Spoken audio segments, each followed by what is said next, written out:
యెరూషలేములోనికి వచ్చారు. ఒక్క మాట మీరు గమనించాలి.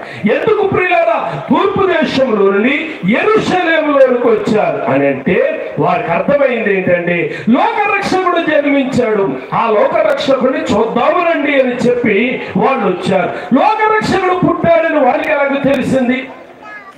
లోకాన్ని ఉద్ధరించడానికి ఒక ఆయన పుట్టాడు అని చెప్పి ఆయనకి ఎలా తెలిసింది?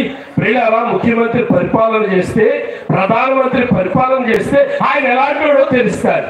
పుట్టినప్పుడే తెలియదు కదా.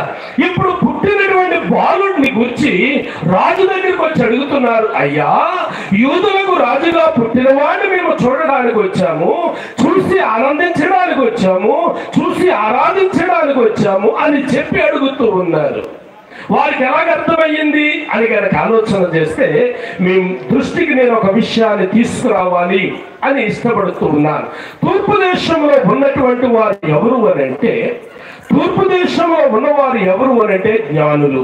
జ్ఞానులు అనే మాటకు అర్థం ఏంటంటే శాస్త్రవేత్తలు. జ్ఞానులు అనే మాటకు అర్థం ఏంటి? శాస్త్రవేత్తలు. వీళ్ళు ఏ శాస్త్రవేత్తలు అని కనుక ఆలోచన చేస్తే చాలా రకాలైనటువంటి శాస్త్రవేత్తలు ఉంటారు. ఇదిగో మైక్ కనిపెట్టే శాస్త్రవేత్తలు కొంతమంది, గడియారాన్ని కనిపెట్టే శాస్త్రవేత్తలు కొంతమంది, ప్రియులారా కీబోర్డ్ని కనిపెట్టే శాస్త్రవేత్తలు కొంతమంది. అంత మాత్రమే కాదు, అంతరిక్షంలో ప్రియులారా శాటిలైట్లను పంపించి మన చేతిలో మొబైల్ పెట్టుకుని మాట్లాడితే అవతలవాడు వినగలిగి చూడగలిగే ఆ సామర్థ్యాన్ని సృష్టించే శాస్త్రవేత్తలు అనేకులు ఉంటూ ఉన్నారు.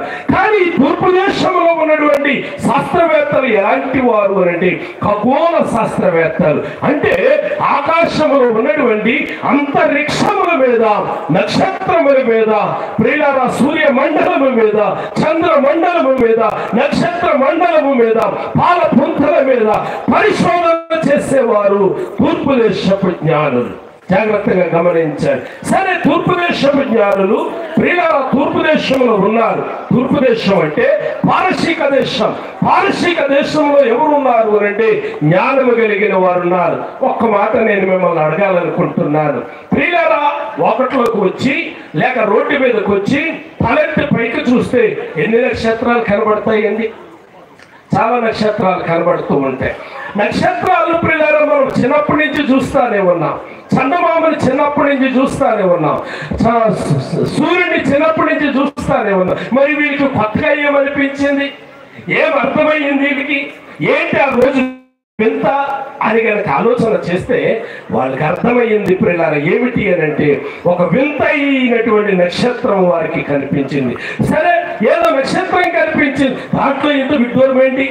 ఆ నక్షత్రం గురించి ఇంత ఆలోచన చేయవలసినటువంటి పని ఏంటి అని కనుక ఆలోచన చేస్తే గమనించడం నా ప్రియమైనటువంటి దేవుని బిడ్డలారా, పారసీక దేశంలో ప్రియులారా, పారసీక దేశంలో ప్రియులారా, పారసీక దేశానికి సంబంధించినటువంటి శాస్త్రవేత్తలు, పారసీక దేశానికి సంబంధించినటువంటి శాస్త్రవేత్తలు వీరు ఎలాంటి వారు అని కనుక ఆలోచన చేస్తే మొదటిది జ్ఞానము కలిగినటువంటి వారు, రెండవది ప్రియులారా శాస్త్రవేత్తలు, మూడవదిగా మనం ఆలోచన చేస్తే ఖగోళము మీద పట్టు కలిగినటువంటి వారు, పారసీక దేశానికి చెందినటువంటి వారు.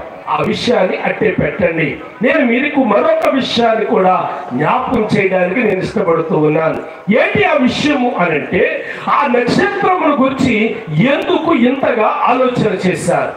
ఆ నక్షత్రముల గురించి ఎందుకు వారు ఎంతగా ప్రియులారా వారి ఉద్యోగాలను వదిలిపెట్టి, వారి పరిపాలనను విడిచిపెట్టి ఆ నక్షత్రం వెంట పడి దాని అంతు చూడడానికి, అది ఎక్కడికి వెళ్తుందో చూడడానికి దాని వెంట నడిచారు అని కనుక ఆలోచన చేస్తే ప్రియులారా వారికి ధర్మశాస్త్రం ఒకటి ఉంది. మనకి ఎలాగైతే ధర్మశాస్త్రం ఉందో, మనకి ఎలాగైతే బైబిల్ ఉందో, వాళ్ళకి కూడా ప్రియులారా ఒక ధర్మశాస్త్రం ఉంది. ఆ ధర్మశాస్త్రం పేరేంటి అని అంటే జంద్ అవస్థ అనబడినటువంటి ఒక మత గ్రంథము వారికి ఉంది. ఆ మత గ్రంథాన్ని ఎవరు రాశారు అంటే జురాస్ట్రియన్ అనబడినటువంటి వాడు ఆ మత గ్రంథాన్ని వ్రాసాడు. ఆ మత గ్రంథాన్ని వ్రాసినటువంటి జురాస్ట్రియన్ అవస్థ అనబడినటువంటి ఆ మత గ్రంథంలో ఏమి రాశాడు అని అంటే ఆ మత గ్రంథంలో ఇలా వ్రాయబడి ఉంది, ప్రపంచాన్ని ఉద్ధరించేవాడు భూమి మీద అవతరించినప్పుడు, వినండి బిడ్డలారా, ప్రపంచ